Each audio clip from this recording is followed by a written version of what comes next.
আর কি বটগাছের মতো আমাদের মাথায় হাত দিয়ে রাখে সেই মানুষগুলো ধীরে ধীরে চলে যাচ্ছে। এটা আসলে অনেক চিন্তার একটা ব্যাপার, একটা ভাবনার ব্যাপার। কারণ একজন গোলাম মোস্তফা, একজন হুমায়ুন ফরিদি, একজন প্রবীর মিত্র, মানে এনাদের জায়গাগুলো আসলে কেউ তো কারোর জায়গা নিতে পারে না, কিন্তু এই জায়গাগুলোর কি হবে এটা আসলে খুবই একটা ভাবনার ব্যাপার। কারণ এনারা আমাদের দিক নির্দেশনা দিয়েছেন, এনাদের কাছ থেকে আমরা শিখেছি। আর প্রবীর মিত্র কাকুর সাথে কিন্তু আমি বেসিক্যালি চয়নিকা চৌধুরী বলতে পারি। এই যে ছেলেটা দেখছেন, ওনার ছেলে মিথুন, ওকে আমি কোলে নিয়েছি, ওর বোনকে আমি কোলে নিয়েছি।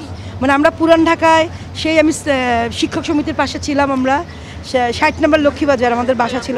ওর মার সাথে আমাদের প্রতিদিনই দেখা হতো, কথা হতো, মানে খুবই একটা পারিবারিক সম্পর্ক ছিল। কিন্তু পরে বড় হওয়ার পর হয়তো যে যার মতো ছড়িয়ে ছিটিয়ে গেছি।